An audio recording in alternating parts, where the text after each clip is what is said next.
Hi guys, the Courtesan here with vlog number 4. Today's video is going to be on racism and bigotry in general, and specifically the top 5 best passive-aggressive ways to deal with racism and bigotry. So really quickly first, a note on being passive-aggressive. I grew up in the South. This gave me a lot of exposure to people who didn't like people. Normally, I'm not a fan of being passive aggressive. There are certain situations where you just gotta be passive aggressive, and dealing with racists and bigots is one of those situations. And when I say passive aggressive, basically I mean you aren't allowed to slap these bitches. You don't want to go to jail for punching some idiot in the face. That's not the way to go about doing it. Now that we said that, let's get on to the good stuff. Number 5, reiterate what you just said really loudly. Racists and bigots do this a lot. It's like speaking their native language. This is in almost any situation, really. Some person comes up to me and they're like, "Do you speak English?" What the fuck, bitch? Why is that your first assumption? Like, generally, actually, this happens in fast food restaurants and in bars. I'm not talking about, like, club bars, right? Where in a club, the bass is pounding. You can't hear your friends when they yell like an inch away from your ear, and then you walk out of the club. It's like everything sounds fuzzy. No, I'm talking about like a quiet little bar or pub where there's no music really playing, and if there is, it's like lounge music. Drunk people, at least you have a fucking excuse there because you have alcohol in your system, and alcohol makes you dumb. I'm just gonna reiterate that. Alcohol makes you dumb. It's a reason, but it's not an excuse for being an idiot. So this happens to me a lot. Do you speak English? You know what my response is? Yes. Do you? That's all you need to do. If they ask you, why are you talking so loudly to me? You can be like, oh, you were doing that to me. I just assumed that was how you communicated with people. Honestly, I'm going to assume that you are racist, but I'm also going to assume that this is how you want to communicate with me, so I'm going to communicate back because I am a nice person and I believe in mutuality. This works for homophobes, too. I don't tend to get people really singling me out for homophobia unless I tell them that I'm queer, mainly because people think that there's no such thing as a femme lesbian or a femme queer woman. And so if I'm like, I'm not interested in you, I'm sorry, I'm kind of into women, they're like, what the fuck? You're not a lesbian. I'm gonna be like, what the fuck, bitch? Yes, I am. Give me some of that pussy. In that voice, because remember, you have to communicate in their native language. Granted, this is really bitchy, but sometimes people need shit explained to them slowly and loudly. Just treat them like the idiots that they are. Number 4, turn that shit around. Alright, this is actually my favorite one. Granted, it is sort of like harnessing the powers of evil for good, because in a way you have to mimic racism for this to work. I first started doing this when I was very young. The first time I was really blatantly asked about my ethnicity by a complete stranger. I think I was 12 and I was in a Walden Books and I was literally sitting in the corner reading, minding my own business. This group of black teenagers sort of surrounded me in my corner. And I look up, they're definitely invading my personal space, and one of them, who is like sucking this enormous, disgusting smelling like ring pop, kind of pops it out of his mouth at me, and like there's drool hanging out, and he's like, yo, are you from China? Just sit there and think about that one for a minute. So I look at him, and I say, no. Are you from Africa? In this situation, they sort of reacted like, what the fuck? No, I'm from Virginia. What the hell? And I was like, well, there's your answer. And I walked away. And some of them tried to shout back at me, like, where in Virginia were you from? I want to see, like, where you're from. Are we from the same place? Trying to salvage the situation. But you could totally tell they got the point. And that's what you have to do with these people. If you make sure they are put in your shoes, they will realize how ridiculous and offensive the shit they are asking is. And the same goes for homophobic questions. By questions, I mean pointed questions. When I first came out to a lot of people, I didn't have very much experience with other women. So I would say, you know, I'm attracted to women, I'm pansexual. People would ask me, have you ever done anything with a woman? And my answer would be no. You know, I haven't had the chance. I was really young. And their reply would be, how do you know you're gay if you've never been with a woman? When I was first coming out, like I said, I was very young, and a lot of people asking me this were actually people my age who hadn't necessarily actually kissed a guy. So then I would turn it around to them and I would say, how do you know you're straight if you've never kissed a dude? And occasionally you'll get a few really obstinate, stubborn people who are like, well, I don't know. No, that kind of defeats the purpose, right? Why are you accusing me of assuming shit when you can't even back your own shit up? But a lot of people are like, oh, yeah, I don't know. And you don't know. Like, honestly, like, you don't know how you know for a lot of people. It took me a really fucking long time to realize it, which is really funny. Because if you look back on my childhood and the Barbie dolls and the schoolgirl crushes on best friends that were way more than friendships, I look back and I think, how the fuck did I not know that I was interested in women? Anyway, put them in your shoes and they'll totally shut the fuck up. Number 3, engage their worst fears about whatever marginalized group they're talking smack about.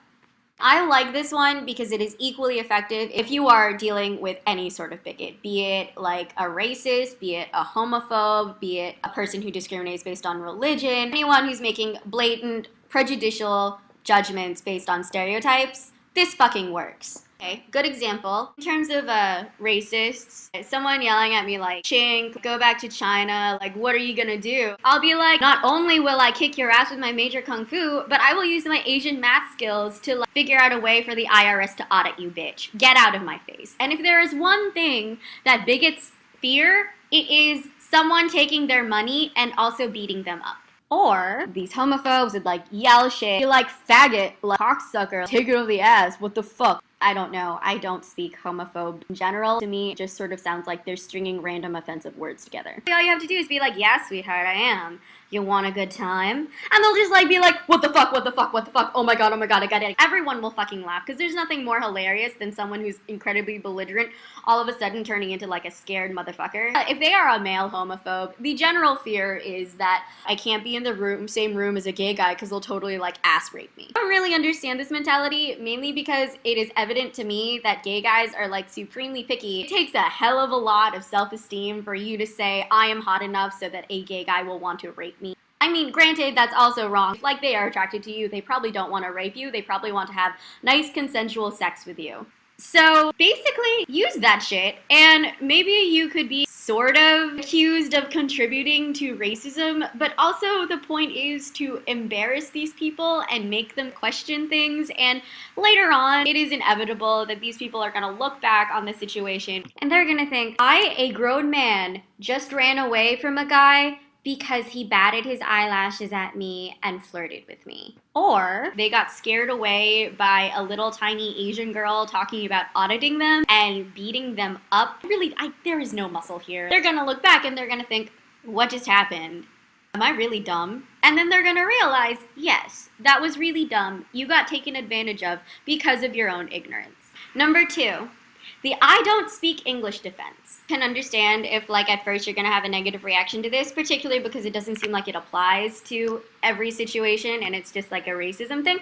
But actually, when you think about it, it kind of achieves its purpose if you use it for anything.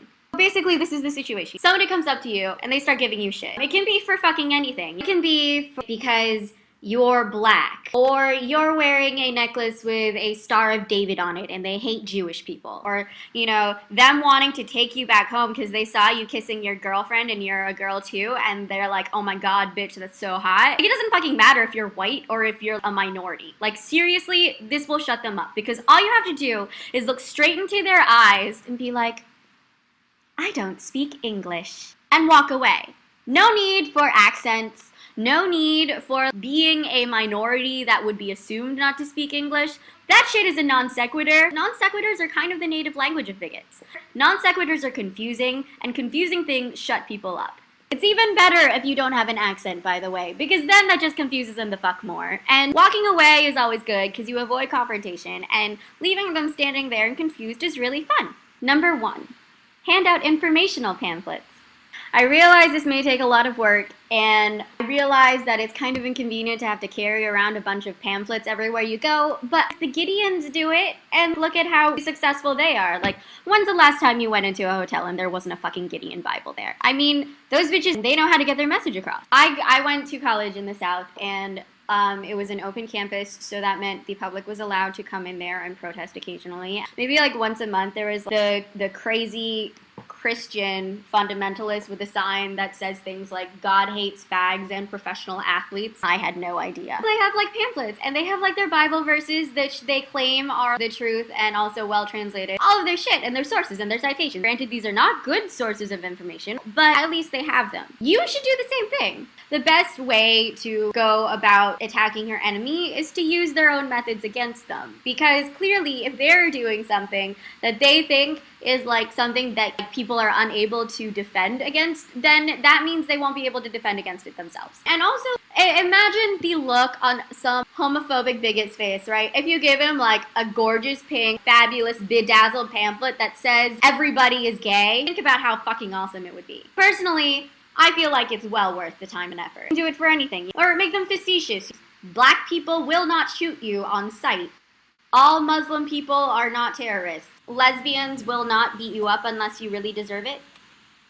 And the thing is, you have to really wait for the right opportunity. Like, if someone is in your face and they're like, you are completely unworthy of being called a human being because of this one factor of your personality or your heritage, and it's like that one-on-one interaction, this is when you have to fucking do it. Because then you can just, like, whip out your pamphlet. And by pamphlet, I guess in this case, I mean Chinese takeout menu, which actually would work pretty damn well. Make it look like this.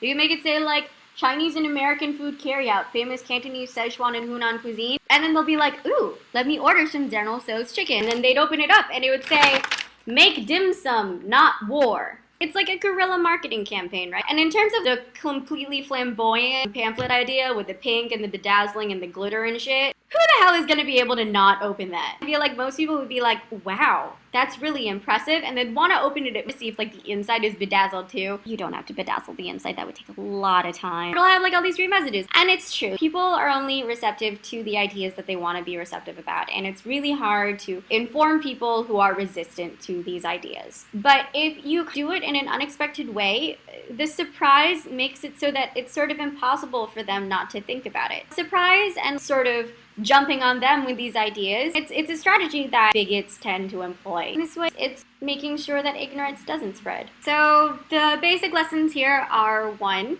use the arguments and ways of arguing that bigots use against them. 2, never give up, never surrender. And 3, always look at things with a sense of humor, because a sense of humor is probably the one thing that's going to help you maintain your sanity as well as get your message across, because everybody likes a good laugh. And just keep the faith in humanity. Don't let all these people who keep telling you you're a horrible person just because of who you are convince you that you're a piece of shit. That's dumb. You know you're awesome. And in the end, that's the ultimate message, right? You're fucking awesome. So spread the word of awesome around. Have a nice day. I hope you enjoyed my video. I have other videos too. Please click on them. Links are down here.